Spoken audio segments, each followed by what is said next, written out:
This is the Louie T Network.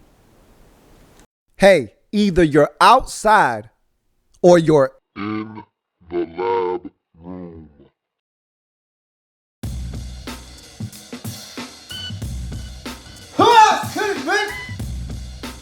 Me, your man, Louie T. Welcome. You are in the lab room. Of course, I'm your host, Lou. Thank you for joining me on this In the Lab Room exclusive. Before I even get to why I'm really here, first and foremost, I'm here with a heavy heart.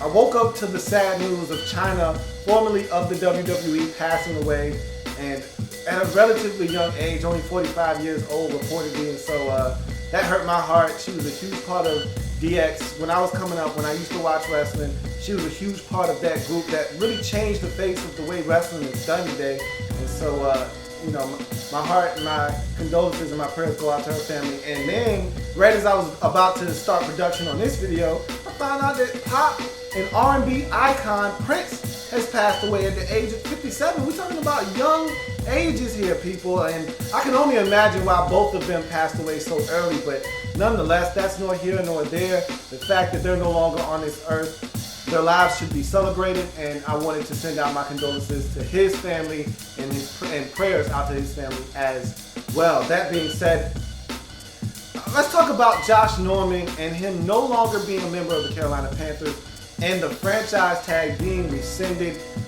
Dave Gettleman, Panthers GM, rescinding that franchise tag, making Josh Norman an unrestricted free agent as of yesterday. So he is right now, actively shopping his services to teams around the league with enough capital to bring him in and give him the deal that he's looking for. First and foremost, before we even talk about Dave Gettleman, you know how I feel about Dave Gettleman. You know how I feel about him as a GM. I don't love the way that he conducts his business. You already know that if you've been watching me for any amount of time, but I'm not here to rag on Dave Gettleman. In fact, I applaud him for doing this. It's the way he did it and the timing of it that really irks me. We'll get to that a little bit later on, but let me first start by addressing fans of the Carolina Panthers who turned their back on Josh Norman the minute he wasn't a Panther. Now, look, first and foremost, all right, if I'm not talking to you, because sometimes for Panthers fans, they can be really delicate, okay? More so than any other fan base, Panthers fans can be very sensitive. So let me spell it out for you before I get into it, because I'm trying not to get in my feelings when I do this. That's why I'm doing this first, because if I wait to the end, I'm probably going to say some things I'm going to regret. So let me say this now.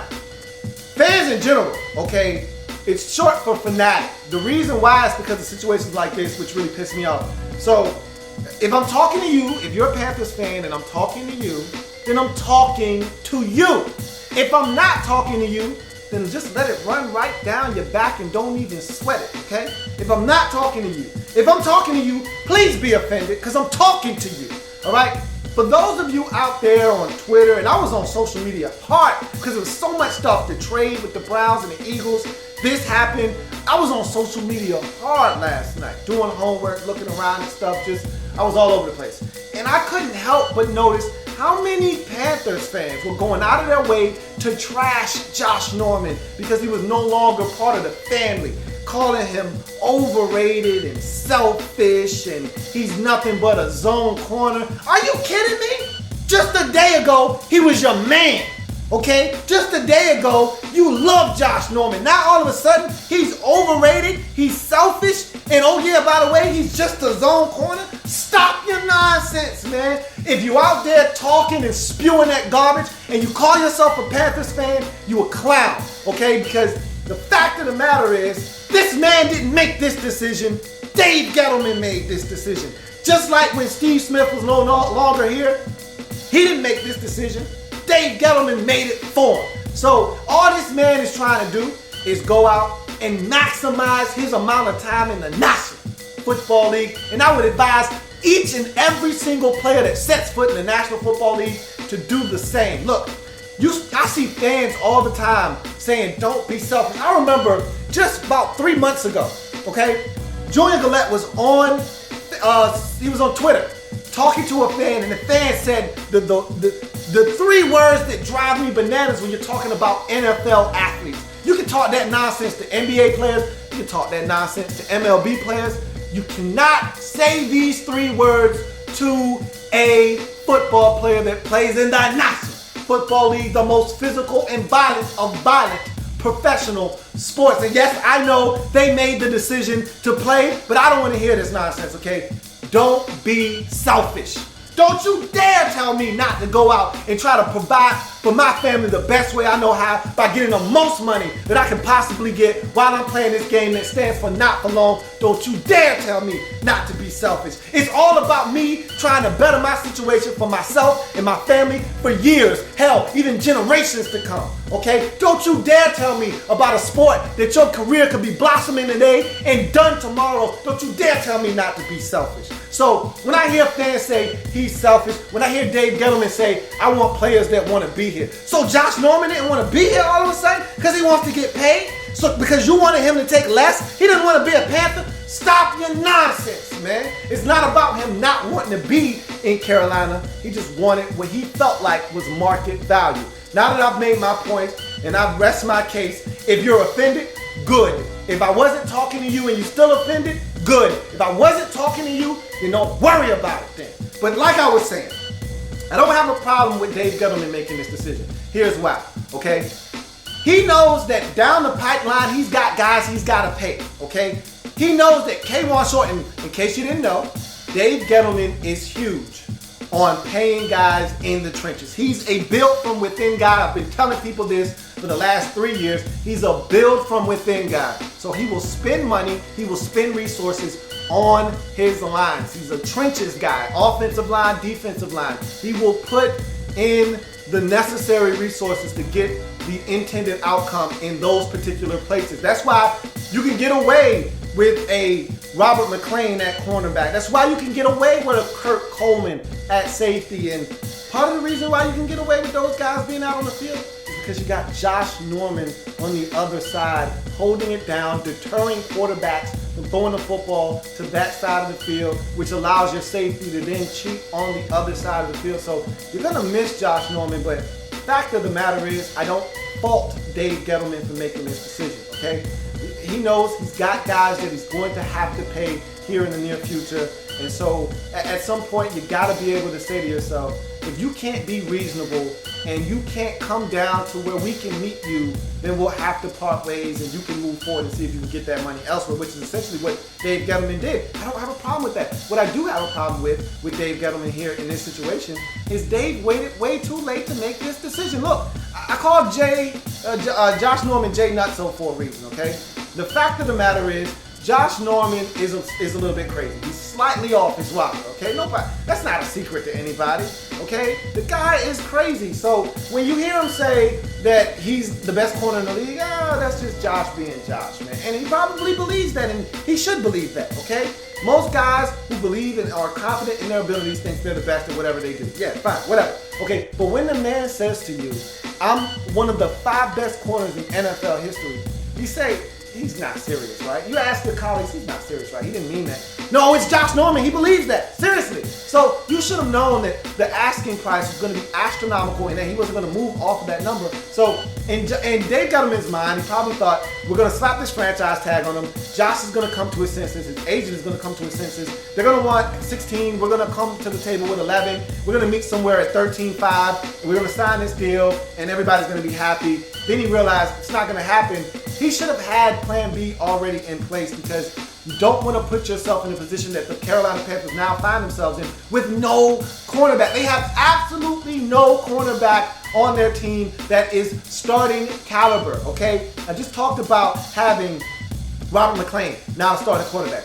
Benet Benwickery, stop it. You don't have a starter cornerback. Charles Tillman, Peanut Tillman, is 87 years old. You don't have a starting cornerback on your football team right now. And so if you're the Carolina Panthers, because you don't have a starting cornerback, now it is a necessity that you get one in the draft. And so if Dave Gettleman knew that this was a possibility, that something like this could happen, where he could feel like a deal with him and the club and Josh Norman was unattainable, he should have been more proactive in putting this situation in a place where if this did happen, he had a backup plan. And so basically what I'm saying in layman's terms is he should have made this decision 4 weeks ago. When a guy like Sean Smith was still out on the free agent market, a guy that signed a 4-year, $10 million, or excuse me, 4-year, $40 million deal with the Oakland Raiders, $10 million per year. That's a long, rangy, athletic corner that can make plays on the football, that's not afraid to come up and tackle and run support, that does exactly what Josh Norman does for this defense, plays a lot of cover 3, can come up, can press, can be nosy, can make plays on the football, can play some man-to-man if you need him to. He's one of those type of corners as well. You could have gotten some other options out on the market and spent less and have them fill that void for you at cornerback instead of waiting on Josh Norman. If you knew that this was a distinct possibility, you should have acted sooner. Either that, or you should have held on to Josh Norman despite your claims of him being a distraction, and you didn't want to deal with the distraction of a $14 million lease because you knew you weren't going to be able to get a long-term deal banged out with him in the future. I don't care about that. What you should be caring about is your football team and not putting them in a bind. What you've done by making this move right before the draft is you've reset everything, and I'm pretty sure that they've been thinking about this for a while now in that Carolina Panthers draft room. They've been thinking about the prospects of potentially having to cut loose Josh Norman and what that would mean for their club. They're not dumb. They didn't just think of this. He didn't wake up one morning 2 days ago and say, you know what, I'm going to do this, and then informed everyone about it. They've been talking about this internally for a while, but what this does is it puts you in a position where you now must come away with 2 starting caliber corners in this draft, at least one for sure, and then you better get lucky by the grace of God. Have someone release a guy, those post June 1 cuts, and I think they've moved that up to May 12th. Someone told me, I'm not sure about that. Can't confirm nor deny it right now, but either way, those veteran cuts that are coming when you have some more cap casualties, you better hope a veteran that has the ability to start shakes free and gives you an opportunity to sign one of those guys like Dave Gettleman loves to do. Shop at the thrift store, shop at the dollar store, go get you a cheap Band-Aid for a problem that needs surgery. You better hope someone shakes free and gives you an opportunity to get a starting caliber corner, because you can't trust 2 rookies out there to start. And so you may be relying on Robert McClain again. Okay, you may have to hope that Bené Ben-Wickery stays healthy and can go out and ball for you, because you could be in a lot of trouble if this draft doesn't fall the way that you need it to, and you don't get one of the caliber players that you need to come in and be able to start for you right away. So I think Dave Gettleman made a mistake by making this move. Either you're going to make this move 4 weeks ago, or you're going to not make this move at all, and then cut ties with Josh Norman next year after you franchise tag him, because he was going to sign that franchise tag. Whether he held out of OTAs, held out of partially held out of training camp, and then he's going to sign that franchise tag because the man wants to get paid. So he's going to sign that eventually. He's going to be a Panther. Forget about all the distractions. You might have had to answer some questions. You would have been fine. You would have lived through that ordeal, and he would have played football for you, because guess what? He would have been playing for a contract yet again, and he would have went out and balled for you again, and then you could have got rid of him. You would have drafted at least one rookie cornerback this year. He would have been in training under Josh Norman this season, and then you could have got rid of Josh Norman next year, drafted another rookie corner, and then you could have said, all right, I got 2 young boys out here balling behind that front 7. We should be good for the next 5 to 7 years. Instead, you went about it all the wrong way, got in your feelings a little bit, got a little emotional, and you had a knee-jerk reaction here, because worst case scenario, what you say is, all right, fine. You want out? You want this money that we're not going to pay you? Sign and trade. You go find a trade out there. I'm going to hold on to your ass, though. You're not going anywhere. I'm going to get something for you. You're not walking away from me, and I get nothing out of this. You're going to go somewhere, and you're going to go where I say you can go. You're not going to go just anywhere, because you're not going to come back and torment me. So what you do is you go out, you find you a trading partner, you find the money you're looking for, you come back to me, we sign that deal on the dotted line, and then I'm going to trade you and get some compensation for you, because guess what? Those other teams don't know my intentions. They don't know if I'm going to let you go. Now, I will be just as happy to let you play under this franchise tag this year if I have to. I will not trade you. You will not walk away. I'm getting something in return. Instead, you just cut them loose. I don't understand the logic there. I think Dave Gettleman could have handled this situation a little bit better, but at the end of the day, Josh Norman did what he felt like was best for him, and he was stunned. A reporter asked him how he was feeling. He had no comment. This guy didn't see this coming. He was blindsided by this. So at the end of the day, Josh Norman and his agent were asking for a lot of money. They're not going to get it from the Panthers, obviously. They're going to have to go elsewhere. He's going to get his money. Good for him. I want to see where he decides to go because I want to see if he's going to have a revenge factor all rolled up into this. Remember what happened with Deshaun Jackson 3 years ago when he was unceremoniously cut and surprised, blindsided by the Eagles. Chip Kelly decided he was of no value to the Eagles, cut him loose. He goes straight to Washington, makes a beeline to the Redskins, where he knew he was going to see his ex-team twice a year. And so let's see if there's a little bit of that vindictiveness left in Josh Norman as he moves on, or is he going to just look to get paid whoever the highest bidder is, that's where he's going to go and provide his services, or is he going to look for a combination of being able to win and still getting paid? Because remember, he's seen the rough times in Carolina. He's also been to the top of the mountain with the Panthers going to the Super Bowl last year. Does he want to potentially go back down to the bottom of the NFL scrap heap? Like if he signs with the Titans, they're not winning right away, most likely. Now, they've got a hell of a draft in front of them. They got to go out and pick some good players in order to speed up their process of being good again. But that's a team that has been winning 2 games every year for the last 2 years.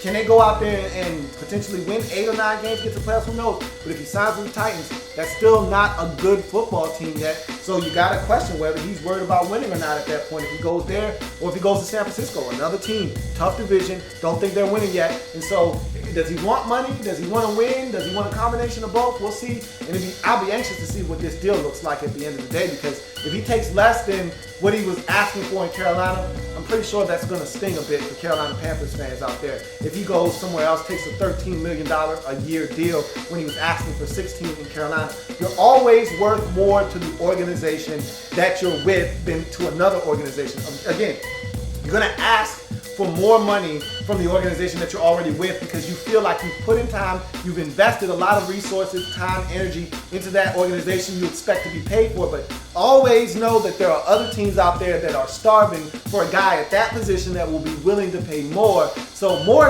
is expected from the organization, but a lot of times what ends up happening, especially in a situation like this that's very unique, where you go elsewhere and we're 6 weeks into free agency, a lot of teams don't have a lot of money left. So that deal that he would have gotten, say, a month and a half ago, not on the table anymore. He's not getting that Janoris Jenkins deal potentially. He's not getting one of those lucrative deals that he would have gotten had he been if Josh Norman was a free agent, unrestricted, when free agency got kicked off, the deal that Janoris Jenkins got would have looked like chump change compared to the deal he would have gotten from some corner starving team that would have broken the bank for him. So his deal isn't going to look like what it would have had this happened a month and a half ago, but he's still going to get paid a handsome amount of money from a team that is desperate for a cornerback, and we'll see who that team happens to be. But that's where I stand on this situation. I don't really care for Dave Gettleman and his methods, and this is another one of those situations where I felt like Dave Gettleman could have handled this better. But I will say this much, Carolina Panthers fans are very loyal to Dave Gettleman, much like Redskins fans and myself with Scott McLuhan. When you've been downtrodden for so long, okay, when your organization has been led astray by incompetency, it's very easy to latch on to a guy that has come in and done nothing but help your franchise succeed. That's what Dave Gettleman has done. I think Marty Hurney set the foundation. All of those good football players that you guys have, they were all selected by Marty Hurney. Did he handle the cap the best way? No, he did not. But if you're talking about getting this team chock full of talented football players, Marty Hurney set the foundation and Dave Gettleman ran with that. I respect Ron Rivera. Can't say that I respect some of the moves made by Dave Gettleman as Panthers GM, but this is not one of the moves that I question. I just question his timing and some of his methods, but not wanting to pay Josh Norman $16 million per year, I totally get it. So, if it happens in the National Football League, whether big or small, we cover it all here in the lab room. Come back and join me as I continue to break down anything and everything in the National Football League. I'll come back. We'll talk about this, of course, on Tuesday. And wherever Josh Norman signs, it's going to be huge. It could impact the draft coming up in just over a week. I'll see you then. There's plenty more where that came from. While you're here, subscribe to the channel. If you want more Louie T, be sure to follow me on Twitter at InTheLabRoom, or you can like the Facebook page at In the Lab Room. That's In the Lab Room on Facebook and at In the Lab Room on Twitter. Don't forget, subscribe to the channel if you haven't already done so.